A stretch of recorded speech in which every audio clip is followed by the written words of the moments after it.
Hope is a dangerous thing. Hope can drive a man insane. This is the No Fear podcast. We know what scares you. I'm Matt. And I'm Lisa, and this is the No Fear Cast, the podcast where we dissect horror and all the things that scare us. This is the 5th episode of season 7, and today we're continuing our Master of Horror feature about Stephen King. All right, so Mel could not join us tonight. We definitely miss her, but we are excited to continue talking about Stephen King. In our last episode, we decided to talk a little bit about our reading history of Stephen King, some of our favorites. We had the unique opportunity, I think, to talk to Mel, who isn't as well read in Stephen King as she is in other authors of horror. So that was kind of fun to kind of give her some recommendations on some things that she might enjoy. But yeah, now we're going to talk about the films. And I feel like this is one of those things where when you talk to a Stephen King lover, maybe more often than not, you're going to talk about the film adaptations, even more so than the short stories and the novels. So I thought we would just start off by talking about our first Stephen King film and things that we remember. I imagine, like Matt, I came to Stephen King's films early. I remember seeing the It the miniseries. I didn't watch it in its entirety, but I do remember sneaking it when my dad was watching, kind of one of those things where I was peeking around the corner, and just even little glimpses of it terrified me. But my first real Stephen King experience came in middle school when I was at a slumber party. I feel like that's the start of a lot of people, having a sleepover at a friend's house. But we watched this film that I didn't even realize was Stephen King until after I watched it. But it was called Cat's Eye. And it's an anthology film. It's got 3 different stories in them. I still remember them very well, surprisingly. One is called Quitters Inc. And that is about this smoker who wants to quit. And so he joins this group that's kind of like a Quitters Anonymous type thing. And they have this foolproof method to get him to stop smoking. And basically it's really horrific because they have people following him and they have him under constant surveillance. And anytime he smokes a cigarette, they like something horrific happens to him. Not him, but basically like his family. So he's putting his wife and his child in physical danger every time he smokes a cigarette. And so it's really, really terrible. Like I think at one point there's something like a cat is put into a cage and it's shocked. And at one point it says like, that's what's going to happen to your daughter. Like, I'll put her in a cage and I'll shock her. I mean, it's really, really terrible, the kind of stuff that goes on. But it's all about keeping this one man like smoke free. And I guess sometimes I think, I can't believe I watched this stuff. Like, it's really kind of gross. But the other one was called The Ledge. I don't remember as much about that one as I do the smoker one. And all of these, by the way, it's called Cat's Eye. They're all connected by this same cat that kind of goes in and out of the story. So that's the connecting thread. But I do remember the last one because it had Drew Barrymore as a child in it. This came out in like the mid 80s. And I was a big fan of hers from E.T. And in this one, I remember she's a little girl and she's going to sleep in bed. And I feel like she's been telling her mom that she doesn't want to sleep alone, that she wants to sleep with this new cat that she's found. But the mom won't let her. So she puts the cat outside, the mom does. And the reason that the daughter is scared and wants the cat there is because this little like troll thing I mean, it's like a tiny little like leprechaun or something comes out at night and tries to kill her. So I, I have this vivid memory. There's this really close up in the film where the troll like tries to smother little baby Drew Barrymore by like plugging up her nose and like covering her mouth. And if the cat was in the room, like the troll would never come out. So that was how that kind of happened. But anyway, the cat ends up killing the troll and saving the little girl. I remember that terrified me. Again, it was one of those things where I was afraid to go to sleep after I watched it. And I remember coming home and telling my dad that we watched this movie and it really scared me. He asked me what the name of it was. I said Cat's Eye. He was like, "You just watched your first Stephen King." And it was like a big, like, I felt like I had passed some sort of test. You know, I was like, "Oh man, I watched a Stephen King film." So that was my first experience. It's I feel like that's a real deep cut to be the first movie, but that's the one I watched first. It started it all. Matt, how about you? What was your introduction to like the filmography of Stephen King? Well, my first one that I watched was the It miniseries. Unlike you, I watched the whole thing. I don't remember if I was supposed to be or not, but because it came on, I think it was like ABC or NBC. It was one of the like the main broadcast networks during prime time. It was like aired at like 7 p.m. or something. So my parents let me watch it, even though they probably shouldn't have. So I watched it, and that was my first Stephen King film exposure. And this would have been, I believe, in my sort of chronology, would have been after I had read my first Stephen King book, which was The Dragon's Eye, or Eyes of the Dragon, excuse me, Eyes of the Dragon. But before I actually read it, the novel. So this was what actually got me to read the book It. Um, and it kind of got me into Stephen King. But I think the one that really sealed it in for me, and I was telling you this before we started recording, is that I feel like all of our conversations about Stephen King involve my mom and The Shining, because I know in the last episode I had mentioned my mom's talking about reading The Shining, the book, after it had come out. Well, she made me watch the Shining movie. And I say made, she didn't like force me or anything, but she knew that I had gotten into Stephen King. And my mom's probably not like a massive horror lover or anything, but The Shining, the Kubrick version, is such a classic that she said, "Oh, well, you've read a couple of books by Stephen King now. Let's watch The Shining." And I remember being too young to have to probably have watched that. I think I was like 12 or 13. And oh, that got me good. I mean, that movie just messed me up, but good.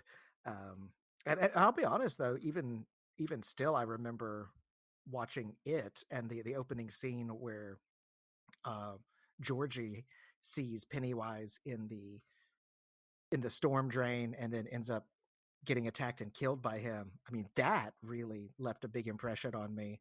And then it was probably a few months later, maybe 6 months later, I don't know, but watching The Shining not too long after that, I mean, kind of the 1-2 punch of it and The Shining really, well, I guess it partially awakened that horror thing. And I feel like you, Lisa, like I after watching The Shining in particular, because that is just held up by so many people as like a classic horror film, super scary.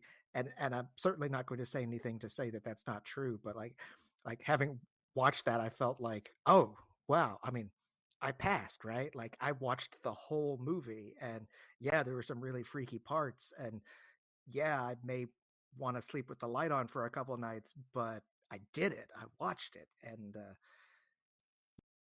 it definitely felt like a major accomplishment. And I felt kind of proud of myself for having made it all the way through this super scary movie. And I think that was the first time where I really felt that way about like completing a horror movie. I mean, there are other ones that are, you know, supposed to be super, super scary, but none of them have I ever felt like a sense of accomplishment, if you will, I guess. Yeah, it does. It feels almost like, because you're right. It is this weird, like, sense of accomplishment, not just when you watch your first horror movie, because that is one of those moments too. But then when you watch specifically your first Stephen King horror movie, that it feels like they need to give you a badge, like you're a Boy Scout or a Girl Scout, you know?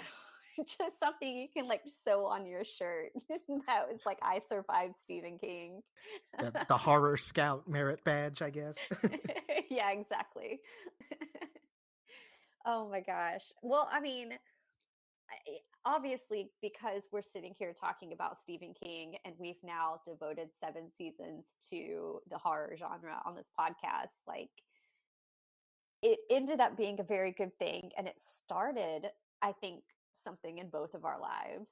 But I don't know. I feel like, because when you're looking at the adaptations, there are, I think, three distinct categories. There are like the the films, the TV shows, and then the shorts, maybe, because I know he's got his whole thing where he will let student filmmakers pretty much have he calls them dollar babies, right? Where basically, like, they can adapt any of his short stories that haven't been the rights haven't been sold to. He has them still listed on his website, and they can make a short out of it. I mean, I think he intends it to be used for schoolwork, but because of that, there's like a ton of shorts. Now, I will admit, I have not watched, to my knowledge, any of these, so I can't really speak to those. But maybe we should start with the films and talk about some of the ones that stand out to us, because I think we probably have some crossover on this list. And I know this is going to be an impossible question, but if I was going to say, like, what is your favorite Stephen King adaptation as far as movies go, what would it be? Gun to my head, it would it's tough, but I would probably go with Shawshank Redemption.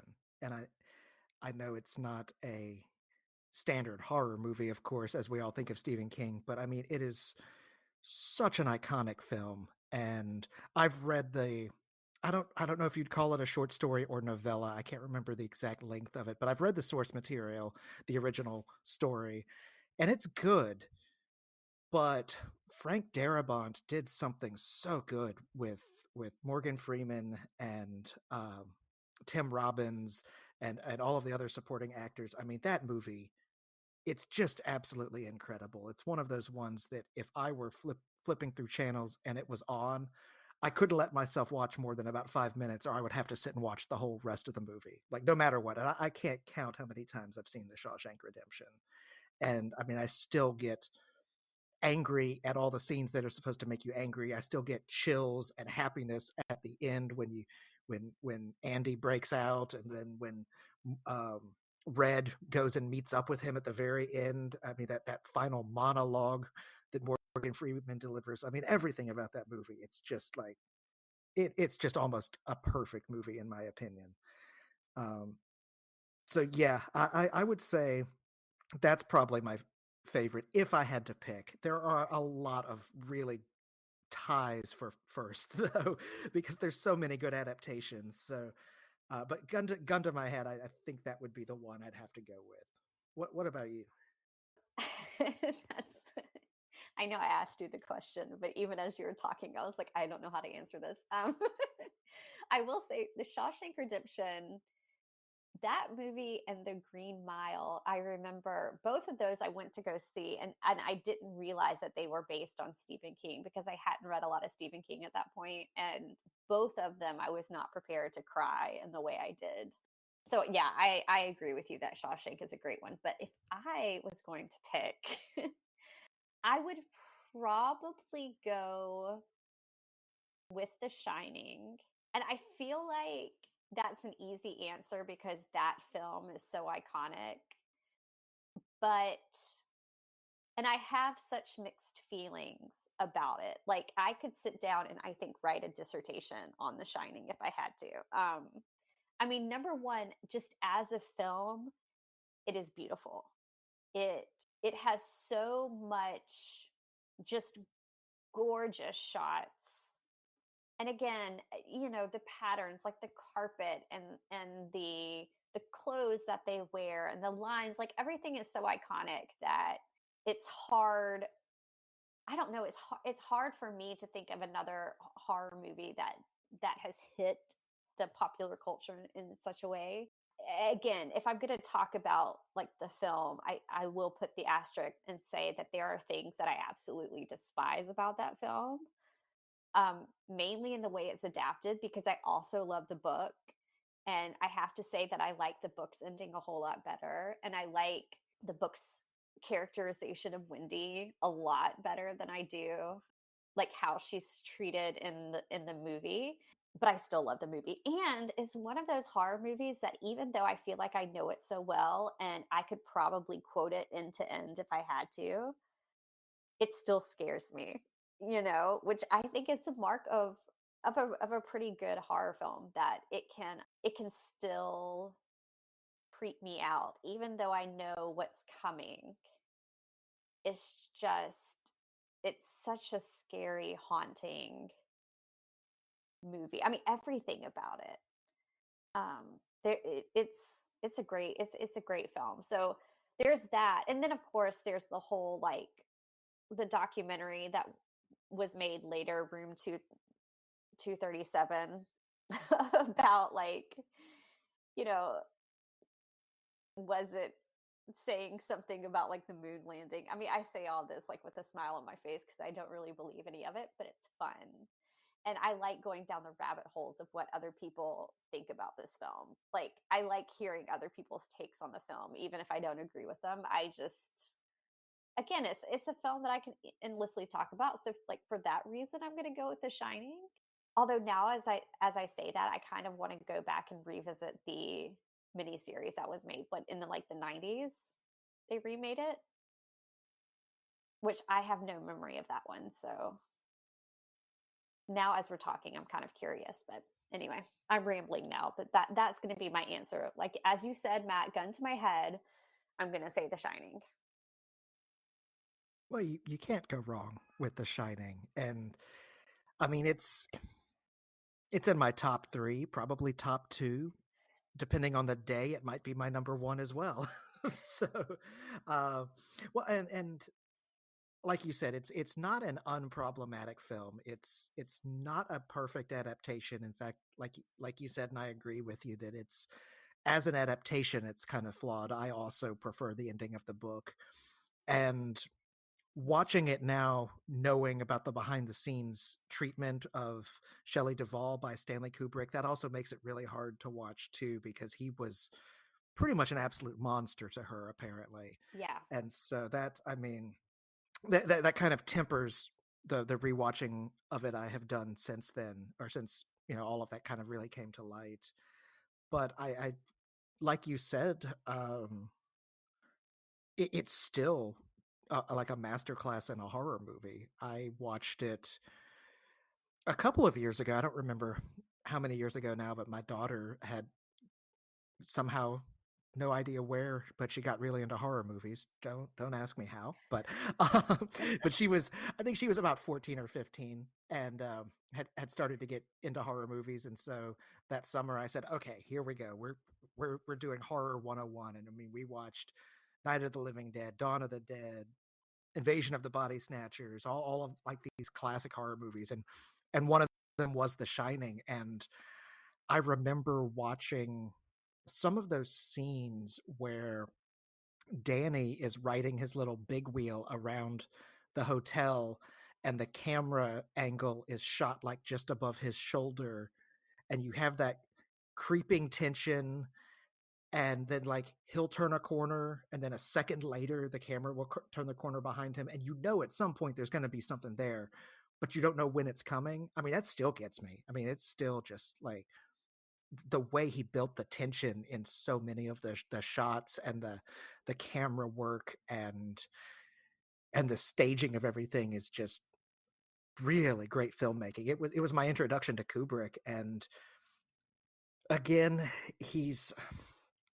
a lot he's been lessened a lot in my mind because of his treatment of Shelley Duvall, and I haven't heard much else about his treatment of other actors and actresses on sets, but I can't imagine that that was a one-off thing. But so I mean, that's definitely diminished my view of him. But if you look at his body of work, I mean, as a filmmaker, he's pretty incredible. We do have to like put that asterisk there now and say, but he was also a pretty awful human, it seems like. So, but I don't know. That's another debate, I think, for another time. But just to say, that's a long-winded way of saying yes. I completely agree with The Shining as a classic film for horror genre in particular. What are some of your other ones? Because I know you mentioned kind of in passing The Green Mile, and that's another one for me that makes my list for the same reason, like you said, the the sheer weight of emotion and the depth of the storytelling. That was one that I had. I was doing kind of an introduction to Tom Hanks to one of my stepkids who I've been kind of treating him kind of the way I did my daughter, which is these are movies you need to watch that you may not have stumbled on your own, but these are classics. And we had watched Saving Private Ryan and a couple of others, and I was like, oh well, if you like Tom Hanks, who in my opinion has never done a bad movie, only some mediocre ones. Granted, there's a couple recent ones I haven't seen, so just you know, don't spare me my illusion if they're wrong there. But so we watched The Green Mile, and like, man, like the end of that movie, like I'm crying. I look over, he's crying, and we both see each other. We're like, oh, because it's so powerful. Just that ending scene with John Coffey is just it's a punch in the chest, really. And I remember when I saw that in the theaters, I knew it was a Stephen King adaptation. I had not read The Green Mile. Like, I think it came out originally as like five or six, what do you call them? Pulp novels. That it was broken up in six parts and released as pulp novels, and then released as one complete novel. I'd never read any of that, so I didn't even really know what it was about. I went to the theater to see it, and I used to do this more when I was younger and had the time. But I would, if there was a movie that was out and my friends were busy, I would just go see it by myself if I wanted to see it sometimes. And so I went on like a Saturday afternoon and just, cried like a baby in the theater, like just bawling. And I mean, that's such a great one. But I don't know if that made your list as well, or if you had others that you kind of wanted to segue into as well. But that's up there in my tops for sure. Yeah. I mean that is a great one, and you're right. That's my main memory of that movie. And I take it back. I think I said I didn't know when I saw it that it was Stephen King, but I feel like by the time Green Mile came out, I did know that Stephen King had written it. I just knew it wasn't like a horror movie. And I remember at the ending just breaking me. So that was my memory of that movie. But yeah, there are some. I mean, I like a lot of the classics, but I was thinking about this when you were talking about The Shining, because of course that's one of those films that I feel like a lot of us fell in love with early on, and we didn't know about a lot of like Kubrick's treatment of his actors, Shelley Duvall in particular. So that didn't like color our initial watches and rewatches of that film. But it is kind of like now there's always going to be that asterisk when we watch it.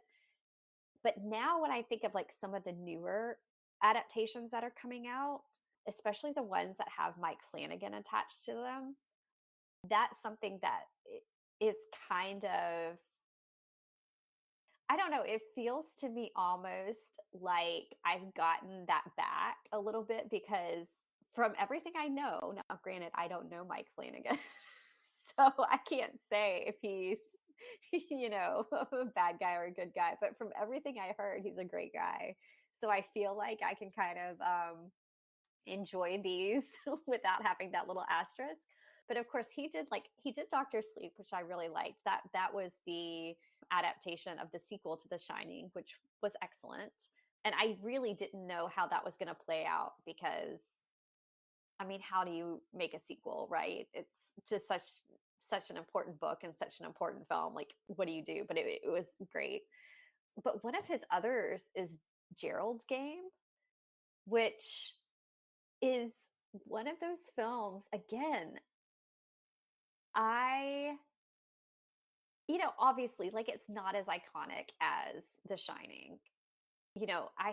I'm sitting here right now as we're recording this wearing socks that have the shining carpet pattern on them. Like, I don't, obviously it's not reaching that level, but like it's a great film. And I mean, I remember the story being okay. Like, I don't know. It didn't stand out to me in any real way. So I think I was surprised that it became a film. I remember when I heard it was being adapted, kind of thinking, really, that's the one they're going with?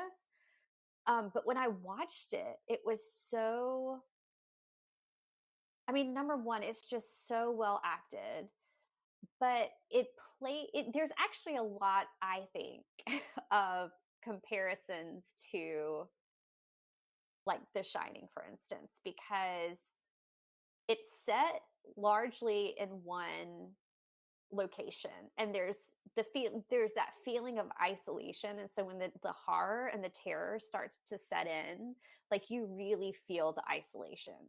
And I think that's really effective. Like if you can get a good horror story that is set in an isolated place, but also something that feels like very claustrophobic too, I think that's great. It has a lot of that, like you were describing with The Shining. There's a lot of the tension where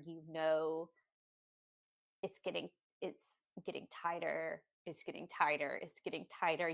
Something's about to happen, and you still, you still kind of jump when it does.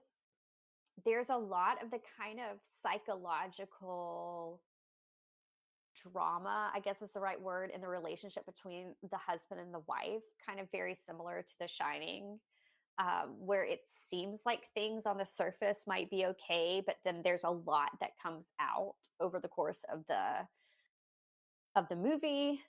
If you haven't seen it, I guess Matt or our listeners, there is a one in particular very just gross scene that I won't go into detail with, but it still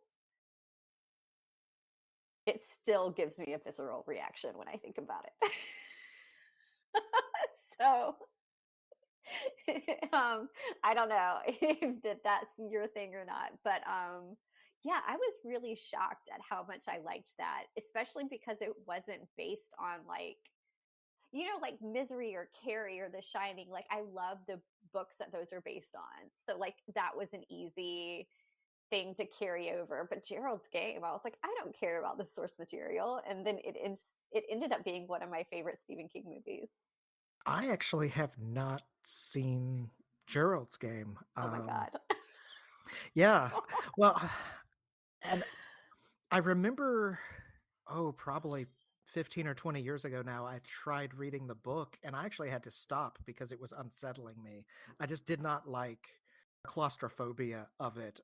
And I thought that might happen, so um, I was prepared to not finish the book. And yeah, I was like, you know what, I'm just not in a place where I can read this right now. But just the sheer claustrophobia of being trapped in the head of this woman who is chained to the a bed, and I mean it was too much for me to even to read. So I saw the movie adaptation had come out and I was like, probably would be easier to watch than to read. I think I'm still going to have to wait. And Yeah. I've been waiting since it came out. Yeah. Well, okay. So let me, just for listeners, because I feel like this might be a movie. I don't want to say it's not, I don't think it's as deep of a cut as Cat's Eye. So, but I still feel like maybe a lot of people haven't seen it because I think it was released on Netflix. I don't think it had a theatrical release. But this does not spoil anything, listeners. But if you don't know what the story is about, it is about a husband and wife who they're empty nesters, and they go off to their cabin like on the lake for a little weekend away just to kind of have fun. And they're having fun, and he handcuffs his wife to the bed, to have a little adult fun time with the kids not in the house. And he ends up having a heart attack, and he basically dies at the beginning, and she's now handcuffed to the bed and can't get out. So it's that thing that I think Stephen King does very well, because if you think about like some of the classics, I mean, obviously The Shining, they're stuck in the Overlook, Cujo stuck in the car, Misery stuck in the bed again. Like he does. Oh, there's another great short story that I can't remember the name of it, but the guy gets stuck in one of those porta potties because somebody pushes it over and it lands on the door. But anyway, he does that really, really well. And this movie, I don't know. I want to tell you, Matt, to go watch it, but also like knowing how you feel, maybe not. It might be a lot because it's an intense movie. I can only imagine that it's pretty intense. So, I mean, it's in my list. It's on my radar. It's one of those things like it's like the first time I tried to watch Breaking Bad, I got a couple of episodes in and realized I just wasn't in the headspace to watch it at the time. And so I paused and I came back to it a while later when I was kind of in a different mindset and loved it. So that's kind of how I feel. Like every time I stumble across Gerald's Game, I'm like, oh, I just don't think right now would be a good time for me to watch this. So, but hopefully I will be at that place at some point. All right. Well, if you're not going to watch Gerald's Game right now, which I totally understand, what else is on your list of favorites? Well, one of them is another growing up classic, Stand by Me. For those of you who have not seen the Rob Reiner classic, that's I believe the original short story was called The Body. For those who haven't heard of it, but yeah, I mean, Stand by Me. It's a classic. It's an '80s classic. You've got Will Wheaton. You've got very young Jerry O'Connell. You've got why am I drawing a complete and total blank on who else was in there? Was it River Phoenix who was one of them? I believe it was. Wasn't one of the Coreys in it? That's it. Yes, Corey Feldman. Like Yeah. I was picturing him, and I just couldn't. Like I could see him from the movie. That's almost always how I picture Corey Feldman because that's just it. But yeah, River Phoenix, Will Wheaton, Corey Feldman, Jerry O'Connell, Kiefer Sutherland playing a bad guy. I mean, it's a simple movie, but it's such a great like coming of age story. I mean, these four kids going out to go see a dead body. I mean, that's they lie to their parents and say they're sleeping at each other's houses. They get some camping gear. They start walking, but I mean, it's so much more than that. It's about friendship and the friendships that you have as a kid, and it's bookended by I believe it's Richard Dreyfuss, if I remember right, who plays the adult version of Will Wheaton's character, who's a writer who's writing the story because one of the friends from the story has recently passed away. And so, you've got this bookend of him as an adult writing about his childhood, and this is so obviously kind of a Mary Sue situation. This is, Stephen King, the middle-aged writer, writing about his childhood growing up in the 50s. But I mean, it's just iconic, and I mean, how can you not love the movie? I mean, there's so many classic, just kind of moments in it, from them crossing the bridge when the train comes, and them jumping off to the big showdown with Kiefer Sutherland, who's kind of the older, like bully character as well. I mean, it's so great, and I think he does have a point. Like you don't make friends as an adult the way you do when you're a kid. Like I've got a lot of good friends. I wouldn't say I have lots and lots of friends, but I have some really good friends and people I'm close to. And I love my friends, but there's something about the friends that you had when you're, 12, 13, 14 years old. Like I've kind of grown apart from like my best friend at that age. We're kind of like Facebook friends and we'll comment on stuff online and kind of chat with each other. But man, we were thick as thieves at that age. And like watching this movie just makes me remember all of that and all of the stupid stuff that we did that wasn't like dangerous and stupid, but just being dumb 13-year-olds, you know?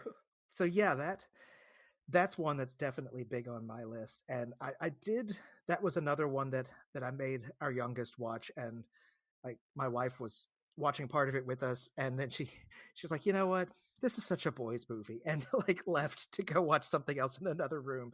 And I feel like that's probably true. There is something about it because it is kind of like I don't want it to sound sexist, but I mean it does seem to appeal more to guys than girls because kind of just everything that I've just said. But yeah, I mean, Stand by Me. It's an '80s classic. It's up there with Back to the Future in my book. Although Back to the Future is a perfect film, but that's neither here nor there. But it's up there in like my favorite movies from the '80s.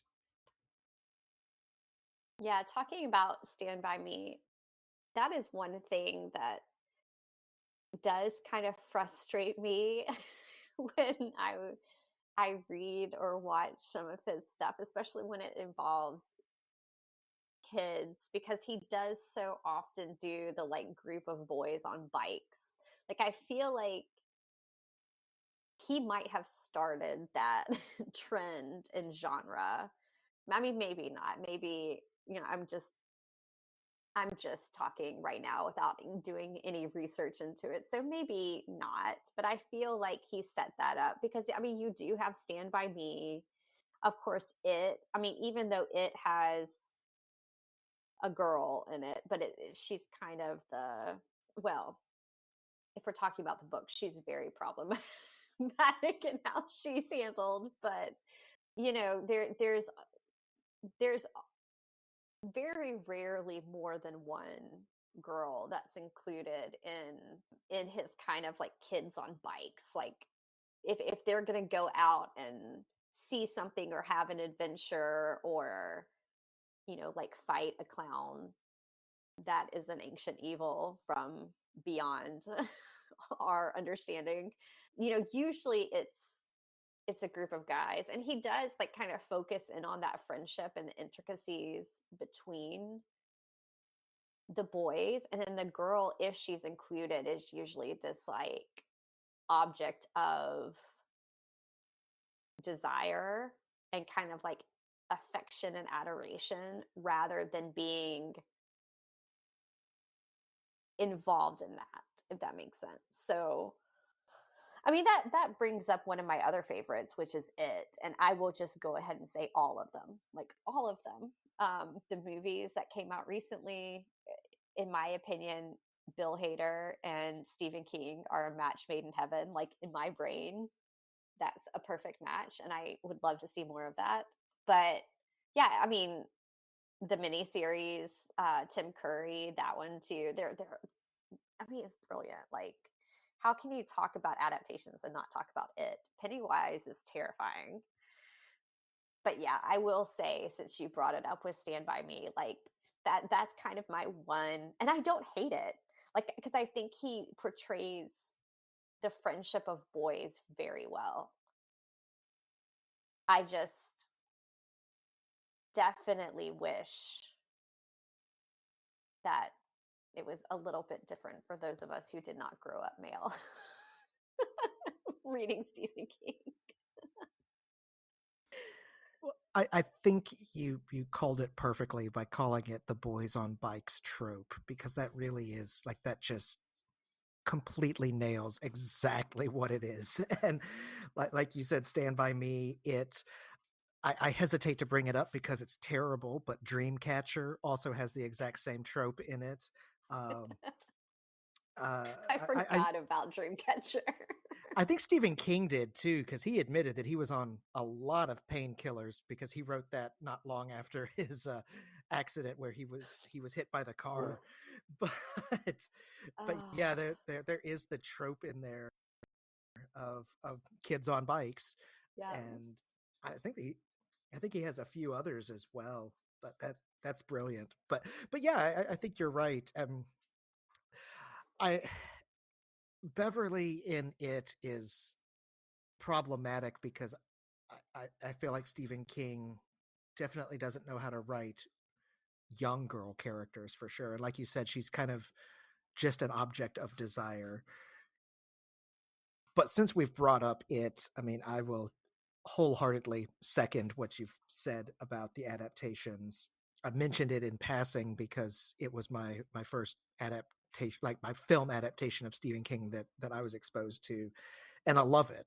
I mean, I love the Tim Curry version with John Ritter, and I think that's mostly it as far as name, like big name stars from the miniseries. But I mean, it's great. I've rewatched it within the last few years. It mostly holds up. I mean, it's a little bit dated, and it was made for TV in the 1990s, so the production value is not as high caliber as it should be or could be. But I feel like too the two film adaptation was just great. Bill Skarsgård as Pennywise was excellent. All of the other actors and actresses loved it. I mean, just loved it. So I was so psyched when I heard that they were doing it. I was even happier when they said that they were doing like breaking it into two films. I think they did the right choice by setting it in the 90s for the past instead of the 50s. Um, yeah, I mean, just fantastic, fantastic movies. I think there's another one as well that kind of overlaps on our lists. One that I actually had not seen until the last few years, but you've got on your list of favorites The Mist, don't you? I do. And uh, I will say, I'm like you. I don't think I watched The Mist until later because for the longest time I confused it with The Fog, which is not the same movie and is not a good movie. um, I think that's what it's called. There was one. I, and maybe there was another one called, I don't remember, but anyway, there was one that was about like a pirate ghost ship that moved through like a fog or a mist, and this is not the good one. The Mist is the good one, and it's terrifying in that way of just like knowing that there's something unknown out there. Like I think a comparison in my mind is, something like A Quiet Place or any of these kind of movies where there's like some sort of otherworldly supernatural creature that is just kind of waiting to kill you. And there's very clear-cut rules in the world.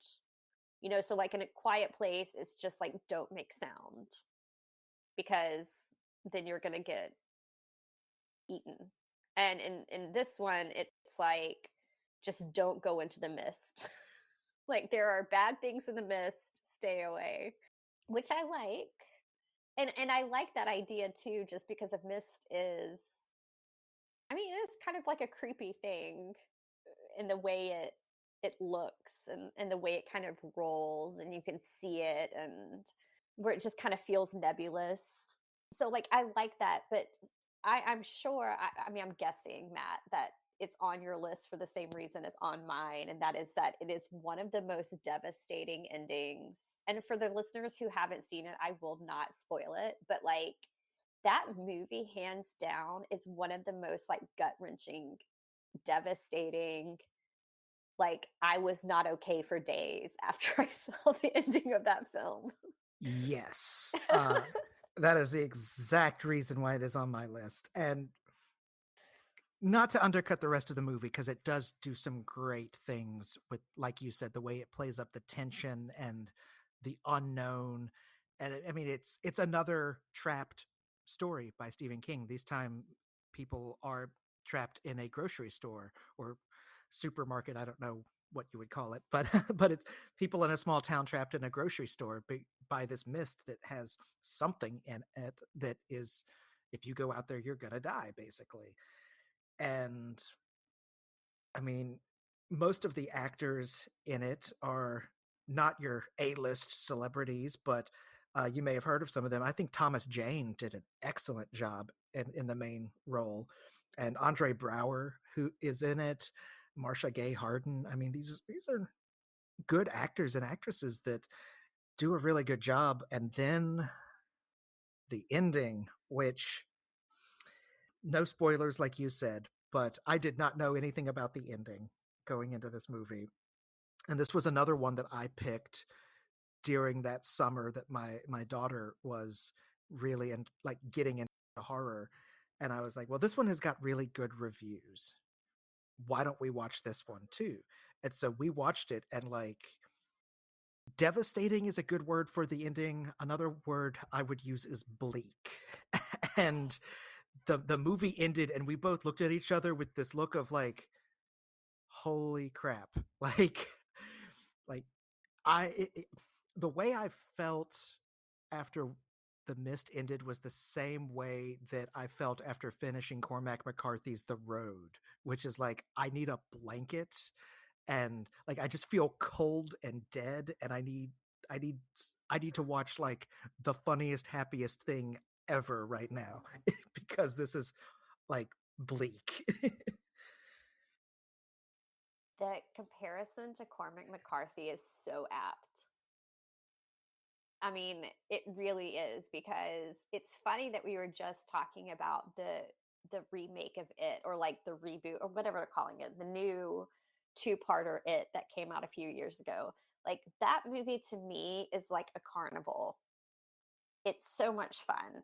I mean, you go like wanting things to jump out at you and to be scared, and even when they go into the house, I think it was in the second one where they're going into the scary house where Pennywise lives, and they're like opening doors and stuff and things are popping out. Like, it has that like fun house carnival type vibe to it. And it's a fun movie. Like, I left feeling like, oh, that was fun. I got scared. That was fun. The Mist is like exactly the way you described. It is bleak in a way that like Cormac McCarthy is bleak. Um, so yeah, you choose carefully depending on what you want out of your evening. A few other ones that like we haven't mentioned, but we mentioned a little bit, like Misery and Carrie. Those are always classics to me. I threw 1408 on mine, which is not a great movie. Like, I feel like The Mist really is a great movie. I mean, it's really well acted, and I don't know if 1408 is like that great. It has John Cusack in it, but again, it's that like trapped in a room. In this case, it's like this haunted hotel room, and I thought it was a really good movie. I mean, I like the story too that it's based on, but I enjoyed it. And it kind of plays with that idea of like, can you ever really leave a trapped place? Or like, are you always, it's kind of like a loop in kind of a fun way. So I don't know. I feel like I want to at least give that an honorable mention, because it's fun, and I mean, it's talked about some, but it's not talked about a whole lot. So yeah, 1408, that's pretty good. Well, I had a few TV series. I don't know, Matt, have you watched many Stephen King TV adaptations? Oh, I actually have. Oh gosh, so many. Well, obviously mentioned it twice now, but the It adaptation was the mini series that started it all. I I have a very special place in my heart for the miniseries version of The Stand. I love that movie. I've actually gone back and tried to watch it when it was first added to Netflix a few years back, and it's even more dated than the It adaptation, but I still love it. I love the Stand adaptation. It's so great. And I also watched the re-adaptation, I guess, if you will, that was on Paramount Plus. Still is, but it was released on Paramount Plus. I think it probably did not do as well as maybe would have been expected because it started coming out right during lockdown for COVID in 2020. So I don't think the world was really wanting to watch a movie about a pandemic where 98% of the population dies, myself included. I also didn't have a subscription to Paramount Plus at the time. I used a free trial about 6 or 7 months later and watched it, and it's a good adaptation. I would say in some ways it's definitely more faithful to the book. It does some weird time jumps that are a little harder to follow than the 90s version. I have not seen the miniseries that they did of The Shining. I saw parts of it, but I never saw the whole thing, even though I know Stephen King, that was one of the few adaptations that he's actually had a big hand in and given his blessing to. He, of course, one thing we mentioned or forgot to mention, he famously hates the uh, the Kubrick version, as well as many other adaptations as well, but in particular the Kubrick Shining. But I've seen that one, and I also remember watching the miniseries of The Langoliers, which was terrible. Uh, I have no other word for it, but it was a bad story and a bad miniseries. But it had the guy that played Al from Quantum Leap in it, so that was something. But I think I've seen most of the TV adaptations, minus the Shining, and I'm sure there's some that I'm leaving out too, but those are the ones I can think of. So, which ones have you seen? Well, it's funny that you mentioned the Langoliers, which is absolutely terrible. But that was one of those that for some reason we had that on like VHS that I think we had taped off of the television. Like I think it was one of those like old school like we pushed play when it when it was on one day and we had it, and I remember watching it a lot. And I remember not loving it, but it was also back in when you just didn't have that many options. So if you were bored, you were going to watch whatever VHS you had like around. So I remember my sister and I watching a lot of the Langoliers. Yeah, I mean, I remember seeing The Stand. I remember that mini series, and then I watched it when it came out again pretty recently. I think The Stand is one of those things that's really difficult to pull off an adaptation of, but I mean, they were fine. I remember watching Rose Red when it came out, and I remember not liking it. That was kind of like a Langoliers, which I was just like, oh, this isn't for me. And I don't remember much about it other than I didn't like it too much. But now I kind of want to go back and rewatch it because I read that it was kind of his take on Shirley Jackson's The Haunting of Hill House, which, he's talked about his relationship to reading Shirley Jackson and how her writing has influenced a lot of his stuff. I mean, he wrote about it like in his nonfiction books and like Dance Macabre and On Writing, and he's talked about her, and you can see like her fingerprints in a lot of his works. But this one in particular, I think he was really trying to like pay respects to Shirley Jackson in this one.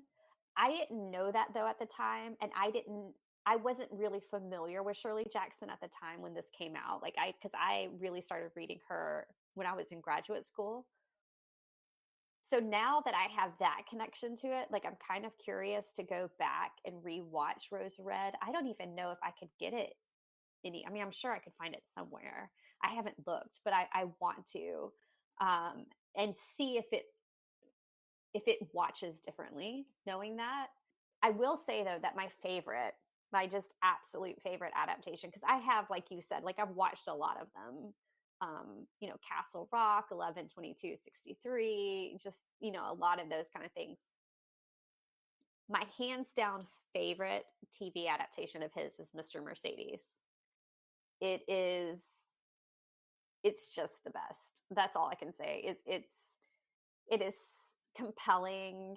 It is well acted. The story is so great. It's a good adaptation. Like, I loved the books, and it's a pretty good adaptation. It kind of goes out of order by the time you get to season 2, but it's still a pretty faithful adaptation. Like, I understand why they changed it. And then, yeah, there's this one called Haven that is, I don't think it's a direct adaptation of Stephen King. Like, I don't think it's a direct adaptation of any of his works, but it takes some of his stories that and very kind of loosely bases them. So it's kind of like loosely based on his work. And it's not a perfect TV show. It's not like Mr. Mercedes. I feel like Mr. Mercedes is close to a perfect TV show. But Haven is just fun. It's about this small town where everybody has like a supernatural secret, or they all have this like power that they can do.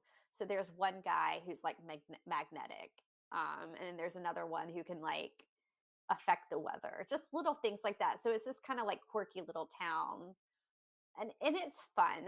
It's like small town northeast kind of science fiction bordering on horror.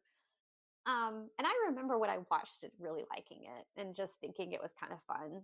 So I'll throw that out there as kind of an honorable mention. But I feel like, I don't know. I feel like if I'm going to recommend any Stephen King TV, for me, it's going to be Mr. Mercedes. All right. Well, you know what? We are coming close to an hour on this Stephen King recording. Of course, we could keep talking. It's really kind of laughable to me that we attempted to even discuss Stephen King in 2 episodes.